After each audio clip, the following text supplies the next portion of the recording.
नमस्कार दोस्तों, मेरा नाम है अंकित और आप देख रहे हैं जय महाकाल चैनल। हिंदुओं के ऊपर अत्याचार बांग्लादेश में रुक नहीं रहा। ये दिन पर दिन बढ़ता ही जा रहा है। हर 6 महीने में ऐसे कोई ना कोई खबर निकल के आती है, या तो किसी हिंदू को मार के जला दिया गया, हिंदू लड़की को निर्वस्त्र करके घुमाया गया, हमारे मंदिरों पर अटैक हुआ।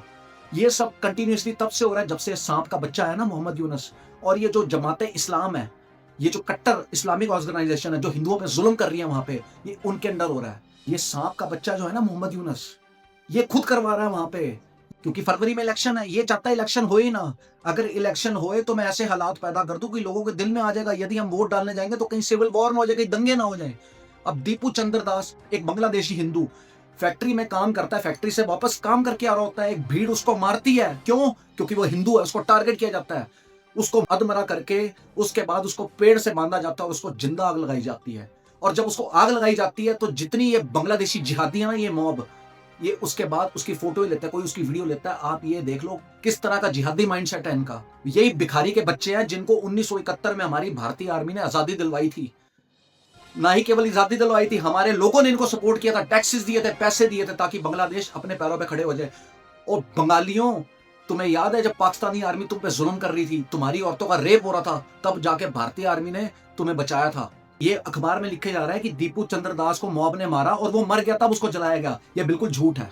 इनका अखबार तो ये भी झूठ बोल रहा है कि वहां पे तो कोई ऐसी लिंचिंग नहीं हुई।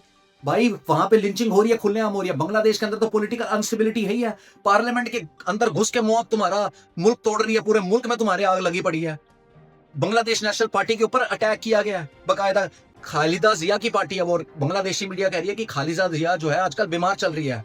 बांग्लादेशी नेशनल पार्टी के लीडर के घर पे अटैक किया और उसकी 7 साल की बच्ची को उन्होंने आग लगा दिया। ये कैसे जानवर के बच्चे हैं जिन्होंने 7 साल की बच्ची को भी नहीं छोड़ा। दीपू चंद्र दास पे तुमने झूठा आरोप लगा दिया कि इसने प्रॉफिट मोहम्मद की शान में गुस्ताखी की थी, इसलिए हमने इसको लिंच कर दिया। उसको नहीं पता कि मैं किन जिहादियों के बच्चों में रह रहा हूं। अगर मैं ऐसा करूंगा तो ये तो मुझे जिंदा जला देंगे, वो अपनी मौत को खुद ललकारेगा। सेम काम पाकिस्तान में हुआ था। एक श्रीलंकन आदमी को ऐसे लिंच किया गया था, उसके ऊपर आरोप लगाया गया था कि इसने कुरान के पन्ने पाड़े हैं। क्योंकि पाकिस्तान और बांग्लादेश के अंदर इस्लाम को यूज किया जाता है नॉन मुस्लिम को कत्ल करने के लिए। ये तो इनकी असलियत है। अब 7 साल की बच्ची को जो तुमने आग लगाई है, क्या इसने भी प्रॉफिट मोहम्मद की गुस्ताखी की थी? वो कोई शर्म कर लो जाहिलों के बच्चों। शरीफ ओसामा हैदी ये कट्टर बांग्लादेशी जिहादी है। ये चाहता था कि सेवन सिस्टर हो जाए भारत से अलग। ये मर गया सिंगापुर के अंदर। कहने में तो आ रहा है मर गया, लेकिन इसको मरवाया गया और मरवाया मोहम्मद यूनस ने है, सांप के बच्चे ने। 100% इसने मरवाया है। चलो हमें क्या लेना देना इससे, चाहे इसने मरवाया या खुद मरा है। इसकी वजह से दंगे हो गए बांग्लादेश के अंदर। सिटीजनशिप अमेंडमेंट एक्ट, जिसके ऊपर बड़ा रौला हुआ था आज से 3 साल पहले शाहीन बाग के अंदर, जब सड़कें जाम की हुई थी बुरके वालों ने, हाय हिंदुस्तानी मुसलमानों पे जुल्म हो रहा है। आज तुम्हें समझ आई है वो मुसलमानों के लिए बिल नहीं था, वो बांग्लादेश में जो प्रताड़ित हिंदू हैं या पाकिस्तान में जो प्रताड़ित हिंदू हैं उनके लिए था। आज देख लिया ना हिंदुओं की क्या हालत है बांग्लादेश के अंदर, कैसे जिंदा जलाया जाता है, कैसे निर्वस्त्र करके हमारी लड़कियों को घुमाया जाता है, मंदिरों पर अटैक होता है। मोदी जी जल्द से जल्द एनआरसी लाओ, एक एक बांग्लादेशी जिहादी, एक एक रोहिंग्या को इनको निकाल के बाहर फेंको। एसआईआर और तेजी से होनी चाहिए, उनकी लात मार के बाहर निकालो। भारत ने बहुत अच्छा किया, S-500 लगा दिया है और आकाश तीर सिस्टम लगा दिया बॉर्डर के ऊपर।